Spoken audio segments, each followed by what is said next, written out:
Hello बच्चों। तो आज हम देखेंगे एक्सपोनेंट्स कि एक्सपोनेंट्स होते क्या हैं, इनका कैलकुलेशन कैसे करी जाती है मैथ्स में, कौन कौन से इंपॉर्टेंट टर्म्स हैं जो हमें पता होने चाहिए एक्सपोनेंट्स को समझने के लिए। ठीक है ना। तो ये सारी चीज़ें हम देखेंगे। तो सबसे पहले इंपॉर्टेंट बात है कि आपको डेफिनेशन अगर लिखने को एग्ज़ाम में आती है तो उसकी एक रिटन टेक्निकल डेफिनेशन चाहिए हमें। तो एक्सपोनेंट्स की डेफिनेशन क्या होगी, ठीक है ना, कि व्हाट आर एक्सपोनेंट्स अगर एग्ज़ाम में पूछा जाता है तो exponents are also known as power of a number.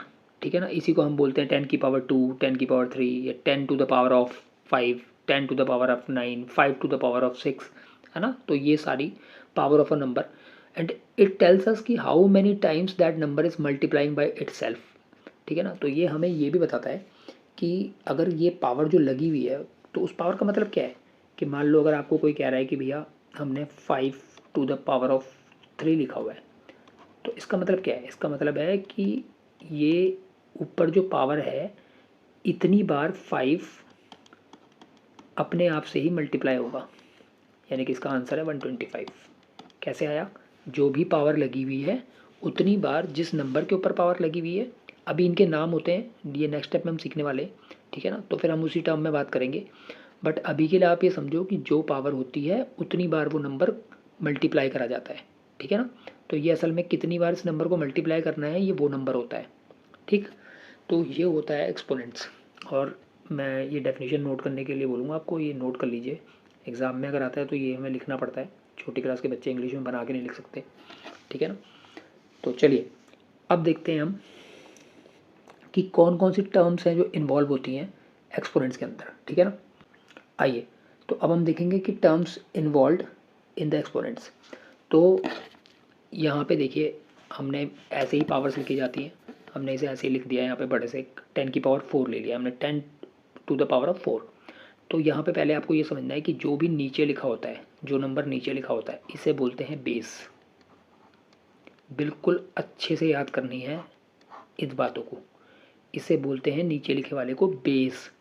और जो ऊपर है इसे या तो एक्सपोनेंट कहा जाता है या इसी को हम बोलते हैं पावर, कि 10/4 की पावर लगी हुई है ना। तो अगर इसको इंग्लिश में पढ़ना है तो हम बोलेंगे कि 10⁻⁴।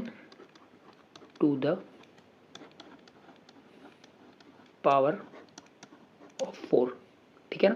तो 10 के ऊपर 4 की पावर है। तो यहाँ पे दो इंपॉर्टेंट बातें बार बार याद कर लो इसे अच्छे से।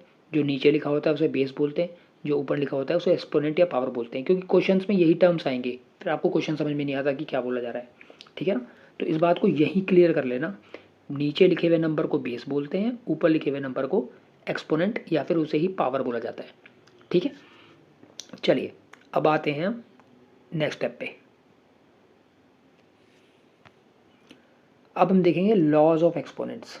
ठीक है, डरने की जरूरत नहीं है, 8 लॉज खतरनाक लग रहे हैं आपको, इतने सारे लॉज हैं, बट ये बहुत ईजी है। ठीक है ना, ये सब ईजी हैं और ये नाम के ही लॉज हैं। आगे जाके आगे की क्लासेस में हमें लॉज के नाम से कोई मतलब भी नहीं होता है, हम उसे सॉल्व कर रहे होते हैं बेसिकली।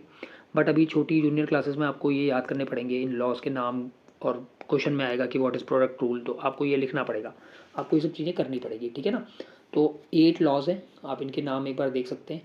तो क्या क्या है, एक है प्रोडक्ट रूल, एक है क्वोशंट रूल, ठीक है, तीसरा है power of a power rule, चौथा है power of a product rule, zero exponent rule, negative exponent rule और फ्रैक्शनल एक्सपोनेंट रूल। ठीक है ना। तो एक एक वन बाय वन हम इनको देखेंगे। तो सबसे पहले हम देखते हैं कि प्रोडक्ट रूल क्या होता है। सबसे ईजी रूल है, ठीक है, और प्रोडक्ट का मतलब ही होता है मल्टीप्लाई करना, राइट। तो प्रोडक्ट रूल के अंदर हम मल्टीप्लाई कैसे करते हैं उसको देखेंगे। तो यहाँ पे ध्यान रखिएगा, ये सारे के सारे जो हैं रूल्स इजी हैं, इनका एक जनरल फॉर्म होता है, ठीक है, लिखने का। तो उससे पहले आपको याद करना पड़ेगा कि ए की पावर m है अगर, और इनटू ए की पावर n है। यहाँ पे ध्यान देने की बात क्या है, अभी मैंने पीछे याद करवाया था बेस, यहाँ पे ए बेस है, नीचे वाला नंबर ए बेस है, ये दोनों सेम होने चाहिए, ये बहुत ज़रूरी है। ठीक है ना। तो ऐसा नहीं है कि ये 10 है ये 5 है तब ये रूल नहीं चलेगा, ये दोनों अगर बेस सेम है तब ये रूल लगेगा। ठीक है ना। अब इन पर कुछ भी दो पावर है m और n, मैं अभी से नंबर्स में बताऊंगा, एग्जांपल देके आप घबराइएगा नहीं। ठीक है ना।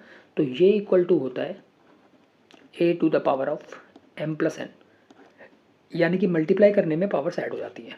एग्जांपल देखते हैं, मान लीजिए आपको दिया हुआ है 10⁻² मल्टीप्लाई बाई 10⁻5।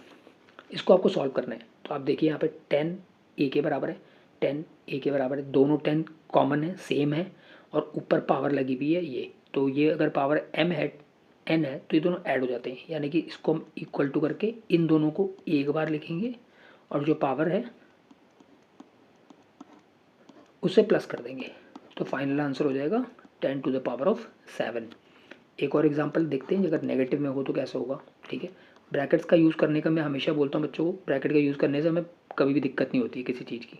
तो फॉर एग्जांपल अगर मान लीजिए 10⁻2 मल्टीप्लाई बाई 10⁻4 है, तो इसे भी ऐसे ही सॉल्व करेंगे, लेकिन 2 को ब्रैकेट में लिखेंगे, हमें 2 और -4 को ऐड करना है, राइट। तो 2 को ब्रैकेट में लिखेंगे और -4 को ब्रैकेट में डालेंगे, बीच में प्लस का साइन लगाएंगे दोनों को ऐड करने के लिए। ठीक, अब देखते हैं नेक्स्ट स्टेप। जब ब्रैकेट खोलेंगे तो ये 2 को तो कोई प्रॉब्लम नहीं, ऐसे ही रहेगा, बट यहाँ देखिए ये माइनस इंटू प्लस हो रहा है, माइनस इंटू प्लस होता है माइनस, ठीक है ना। तो ये हो जाएगा 10⁻2 -4, और 2 में से 4 माइनस करेंगे तो -2 आएगा, 10⁻2। ये हो गया इसका आंसर। ठीक है, तो ऐसे करते हैं प्रोडक्ट रूल। ठीक है, अब नेक्स्ट रूल देखते हैं, क्वोशिएंट रूल क्या होता है। क्वोशिएंट रूल कहता है डिवाइड के लिए, क्वोशिएंट का मतलब ये डिवीजन है ना, तो ये डिवाइड के लिए लगता है। सिंपल है, a की power m divided by a की पावर n अगर हो तो इसका सिंपल मतलब होता है माइनस करना है, वहाँ प्लस करना था, यहाँ माइनस करना होता है, m माइनस n। ठीक है, इसका देखते हैं एग्जाम्पल। मान लो 10⁻4 डिवाइडेड बाई 10⁻2 है, तो इसको हम लिख सकते हैं 10⁻4 - 2, यानी कि 10⁻2, 4 - 2 2। ये हो गया इसका आंसर। एक माइनस का नंबर लेके देख लेते हैं, जैसे कि आपको प्लस माइनस करने में समझ में आ जाए। मान लो 10⁻4 है अपॉन 10⁻2 है, तो इसको भी ऐसे लेंगे 10 कॉमन और 4 - 4 ऊपर वाला ब्रैकेट लगा रहा हूँ -2। जब ब्रैकेट खुलेगा ये वाला तो माइनस इंटू माइनस प्लस हो जाएगा, यानी कि 4 + 2 हो जाएगा। तो क्या हो जाएगा ये 10⁻4 + 2 which is equal to 10⁻6। This is the answer. ठीक है, अगला रूल देखते हैं। अगला रूल है power of a power rule. ठीक है, तो power of a power rule क्या कहता है, ये कहता है कि अगर किसी पे पावर लगी हो, फॉर एग्जांपल m, और ब्रैकेट में जाके उसके ऊपर भी एक पावर लगी हुई है, तो क्या होगा, ये दोनों आपस में मल्टीप्लाई हो जाएंगे। ठीक है ना, m और n आपस में मल्टीप्लाई हो जाएंगे, यानी कि a की पावर mn हो जाएगा। एग्जांपल देखते हैं, मान लो आपको a की पावर 4 ब्रैकेट में 2 दिया हुआ है, तो हमने क्या बोला था अभी, ये दोनों मल्टीप्लाई हो जाएंगे, 4 × 2 = 8, यानी कि ये हो जाएगा a की पावर 8। नंबर में ले लेते हैं एक, मान लीजिए 10⁻3 की पावर 4 है, तो 3 × 4 = 12, 10⁻12 आंसर। अगर नेगेटिव नंबर है कोई, मैं इस बार दोनों ही नेगेटिव ले लेता हूँ, ठीक है ना। तो जैसे मान लीजिए 10⁻2 के ऊपर पावर लगी है -4, तो क्या हो जाएगा, माइनस इंटू माइनस। पहले अगर नंबर्स लिखे होते हैं तो याद रखिएगा operators, plus minus divide multiply को ऑपरेटर्स बोलते हैं। तो ये जो ऑपरेटर्स हैं पहले ये मल्टीप्लाई होते हैं आपस में, फिर नंबर्स मल्टीप्लाई होते हैं। ठीक है ना, जनरली हम जब करते हैं 2 × 3, तो असल में यहाँ पे भी यही हो रहा है, यहाँ पे भी पहले ऑपरेटर्स मल्टीप्लाई होते हैं, बट 2 के साथ प्लस है, 3 के साथ प्लस है। ठीक है, और प्लस हम कभी लिखते नहीं, हम कभी +2 नहीं लिखते हैं, हम 2 लिखते हैं। नॉर्मल ज़िंदगी में हम 2 3 4 ऐसे बोलते हैं, तो वो मतलब ये है कि ये प्लस है, बट माइनस के लिए हमें माइनस लगाना पड़ता है। तो यहाँ पे जैसे कि माइनस लगा तो पहले माइनस इंटू माइनस करेंगे तो ये प्लस हो जाएगा, फिर 2 × 4 = 8, तो ये हो जाएगा 10⁻+8। This is the answer. ठीक है, चलिए अब 4 देखते हैं, power of a product rule.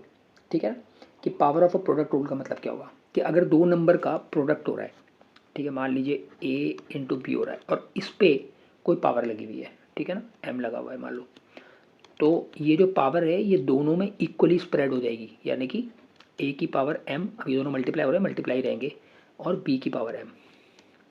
मतलब अगर कोई कह रहा है कि 5, ठीक है, × 6 और इसके ऊपर 3 की पावर लगी है, तो ये पावर दोनों पे लग जाएगी सेपरेटली, यानी कि 5 का क्यूब, यानी कि 5 की power 5 raised to the power of 3 × 6 raised to the power of 3।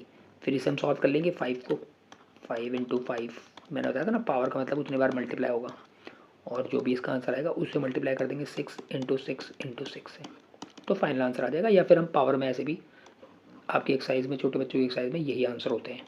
ये मैंने थोड़ा हायर क्लास का बता दिया, ठीक है ना। तो ये हो गया power of a product rule, ठीक है। अब फटाफट फिफ्थ वाले पे चलते हैं।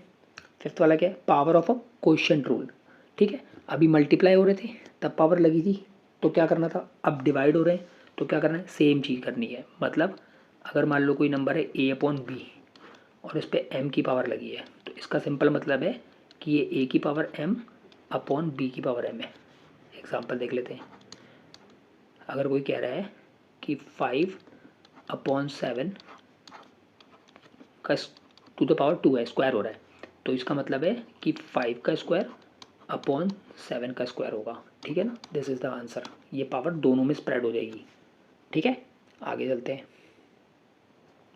सिक्स्थ है ज़ीरो एक्सपोनेंट रूल, ठीक है। बहुत इजी लेकिन बहुत ही समझने वाली बात है, ठीक है। बहुत छोटी सी है, बहुत ईजी बात है। और ये सिंपली ये कहता है कि इस दुनिया में किसी भी चीज़ के ऊपर अगर जीरो की पावर लग जाए तो उसका आंसर 1 होगा। अब बच्चे यहाँ पे कंफ्यूज हो जाते हैं, तो मैं इसके खूब सारे एग्जांपल्स ऐसे जनरली लेके दिखा रहा हूँ। फॉर एग्जांपल, अगर कोई एक वेरिएबल है ABCD जिसकी कोई वैल्यू नहीं है, ठीक है ना, वेरिएबल्स की वैल्यू में निकालनी पड़ती है। तो जैसे अभी a की पावर 0, अगर x की पावर 0 है तो आंसर सीधे 1 आएगा। अगर आप कह रहे हो कि 5000 की पावर 0, तो इसका आंसर भी 1 होगा, समझ गए। अगर कोई कांस्टेंट है, जैसे हमने सर्कल में देखा था 2πr, पाई कांस्टेंट होता है, इसके ऊपर अगर 0 की पावर लगा दी तो इसका आंसर भी 1 है। मतलब किसी भी दुनिया में किसी भी नंबर, किसी भी वेरिएबल, किसी भी साइन कोसाइन, किसी भी चीज़ पे, किसी भी फंक्शन पे अगर 0 की पावर लगेगी तो उसका आंसर सीधे सीधे 1 आएगा, ठीक है। That's it. तो ये मैंने एग्जाम्पल्स ही बता दिए इसके। ये है सिक्स्थ ज़ीरो एक्सपोनेंट रूल, ठीक है ना। अगला देखते हैं, नेगेटिव एक्सपोनेंट रूल क्या कहता है, ठीक है। तो नेगेटिव एक्सपोनेंट रूल कहता है कि अगर किसी नंबर पे नेगेटिव की पावर लगी हो, फॉर एग्जांपल a पे -m की पावर लगी है, तो यहाँ पे देखो, ये कोई भी नंबर अगर हम ऐसे 7 लिखते हैं तो असल में 7/1 होता है, ठीक है ना। इसे 7/1 भी लिख सकते हैं, ठीक है। तो ऐसे ही ये जो है, ये इसी फॉर्म में, ठीक है। तो ये कहता है कि अगर माइनस की पावर लगी हुई है और आप इसको न्यूमरेटर से डिनोमिनेटर में ले आओ, या फिर अगर डिनोमिनेटर में होता है ये, इसमें माइनस की पावर लगी है, इसे डिनोमिनेटर से न्यूमरेटर में ले आओ, तो साइन चेंज हो जाते हैं। मतलब अगर ये प्लस का साइन था तो ये नीचे आके माइनस का साइन बन जाएगा, अगर ये माइनस का है तो ये नीचे आके प्लस का बन जाएगा। मतलब कि अगर मैं इस a को इधर ले जाऊँ, a की पावर -m है, अगर मैं a को नीचे ले जाऊँ तो ये -m प्लस m हो जाएगा, ठीक है। अगर मान लीजिए यही चीज़ ऐसे होती और इसे मैं नीचे ले जाता, देख रहे हो, इसे न्यूमरेटर में डिनोमिनेटर में ले गया नेक्स्ट स्टेप में, तो क्या हुआ, ये प्लस की पावर माइनस हो जाएगी, ठीक है ना। इसका एग्जांपल देख लेते हैं एक दो। मान लो किसी ने आपको दे रखा है 5 की पावर -2 है, तो अब यार 5 की पावर -2 का कोई सॉल्यूशन नहीं होता है, ठीक है ना। आप इसमें मतलब इस चीज़ में आप -2 बार मल्टीप्लाई नहीं करेंगे, ठीक है ना, इसका कोई लॉजिक नहीं है, इस बात का कोई सेंस नहीं है। तो इसे हमें पॉजिटिव करना होगा किसी भी हालत में, ठीक है ना। तो पॉजिटिव कैसे करेंगे कि मैं इसे 1/5, अब देखा मैं न्यूमरेटर में था पहले, ये इसे डिनोमिनेटर की फॉर्म में लिख दिया मैंने, तो ये पावर प्लस हो जाएगी। अब इसका मतलब क्या हुआ, इसका मतलब हुआ 1/5 इंटू 1/5, ठीक है। क्योंकि 1 के ऊपर भी स्क्वायर का मतलब कुछ नहीं होता, 1 के ऊपर किसी पावर का कोई मतलब नहीं होता, 1 को कितनी बार भी मल्टीप्लाई करोगे आपका आंसर 1 ही आएगा, ठीक है ना।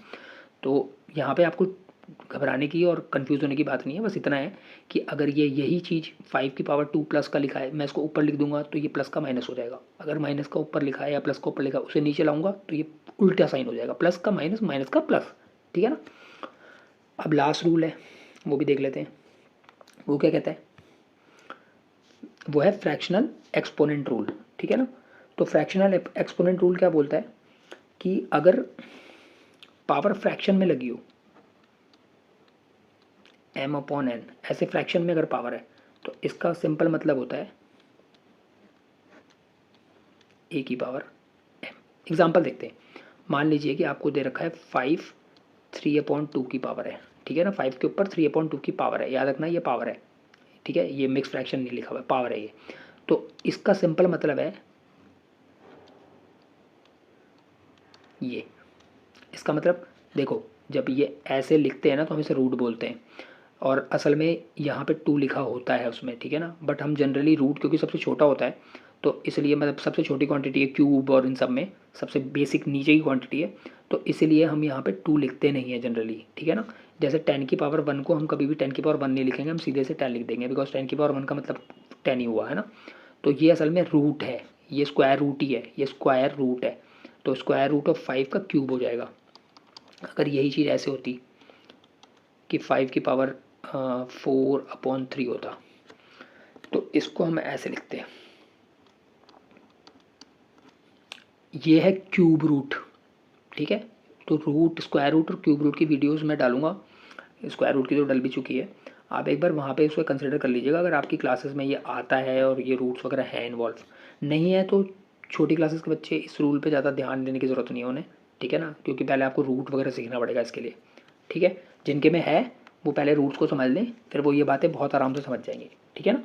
चलिए, तो अब हम देखते हैं ये जितने भी हमने फॉर्मूले पढ़े हैं अभी तक, ठीक है, वो सारे के सारे फॉर्मूले ये लिखे हुए हैं, आप इसे पॉज कर लेके स्क्रीनशॉट खींच के या फिर इसे नोट कर लीजिएगा, ठीक है ना। चलिए अब आगे चलते हैं। एक होता है साइंटिफिक नोटेशन, ये थोड़ी सी हाई क्लास के बच्चों के लिए, ठीक है। ये असल में डेसिमल नंबर्स में मैं इन डेप्थ बताऊंगा, बट यहाँ पे जैसे कि इंट्रो करा देता हूँ कि मान लो अगर किसी ने ऐसे लिखा हुआ है कि 22.78 इंटू 10 की पावर 2, ठीक है। तो यहाँ पे ध्यान देने की बात यह है कि साइंटिफिक नोटेशन कहता है कि अगर इस तरह से कभी डेसिमल में वैल्यू लिखी हुई है और पावर्स हैं उसमें इन्वॉल्व, तो यहाँ पे आपको और बेस 10 है, 10 के बेस में होना चाहिए, ठीक है ना। तो अगर ऐसे पावर्स इन्वॉल्व हैं तो इसमें हमें क्या करना है, एक नंबर के बाद डेसिमल लगा के बाकी के नंबरों को छोड़ना है, यानी कि 22 पॉइंट, यहाँ पे 2 नंबर के बाद डेसिमल है, हम ऐसे नहीं करेंगे, हम हर हाल में किसी भी हालत में, चाहे डेसिमल यहाँ हो चाहे डेसिमल यहाँ होता, मैं इसे हर हाल में यहाँ होता, मैं इसे एक नंबर के बाद लिखूंगा। तो अगर मैं 22.78 इंटू 10 की पावर 2 को 2.2 लिखना चाहूँ तो भाई पहले मेरे पास 22 रुपये थे, अब 2 रुपये आ गए हैं, ठीक है ना। मैंने 20 रुपये का लॉस करा है, तो मुझे कम से कम एटलीस्ट पावर्स तो मिलेगी, तो जितनी बार डेसिमल जंप हुआ है उतना प्लस मुझे मिलेगा, यानी कि एक 10 की पावर 3 हो जाएगा, ठीक है। इसे कहते हैं साइंटिफिक नोटेशन में लिखना, ठीक है। यानी कि पूरा आंसर ऐसा नहीं है कि 7 8 गायब हो जाएगा, मैंने पॉइंट को इधर खिसका दिया है, तो पूरा आंसर हो जाएगा 2.278 इंटू 10 की पावर 3, ये होता है साइंटिफिक नोटेशन, ठीक है। तो बेसिक सारी बातें मैंने बता दी, थोड़ा सा मैंने ऊपर की क्लास में कवर करने की एक दो पॉइंट्स में कोशिश की है, आप लोग अपने मतलब का समझ लीजिएगा, इसमें पॉज करके और इसे रिवाइंड करके देखिएगा, वरना इन सब वीडियोज़ को कोई मतलब नहीं है, ठीक है ना। तो और हमेशा कॉपी पेन लेके बैठना है, ये सब चीज़ें जो बताई जा रही हैं, एग्जाम्पल्स बताए जा रहे हैं, इन्हें नोट करना है। इसलिए लोग यूट्यूब की वीडियोज़ और इनसे ना सक्सेसफुली पढ़ नहीं पाते हैं, बिकॉज हम लेट के आराम से बैठ के और वीडियोज़ देख रहे होते हैं, ठीक है, और फिर वो 10 मिनट देखा और फिर मम्मी ने बुला लिया, पापा ने बुला लिया। इसे अगर आप यूज़ कर रहे हैं पढ़ाई के लिए तो उसे स्टडी के पर्पज़ से यूज़ करिए और ये सारे पॉइंट्स को नोट करिए, ठीक है ना। चलिए, ये टॉपिक ख़त्म, ठीक है, और उम्मीद है आपको समझ में आ गया होगा। Thank you very much.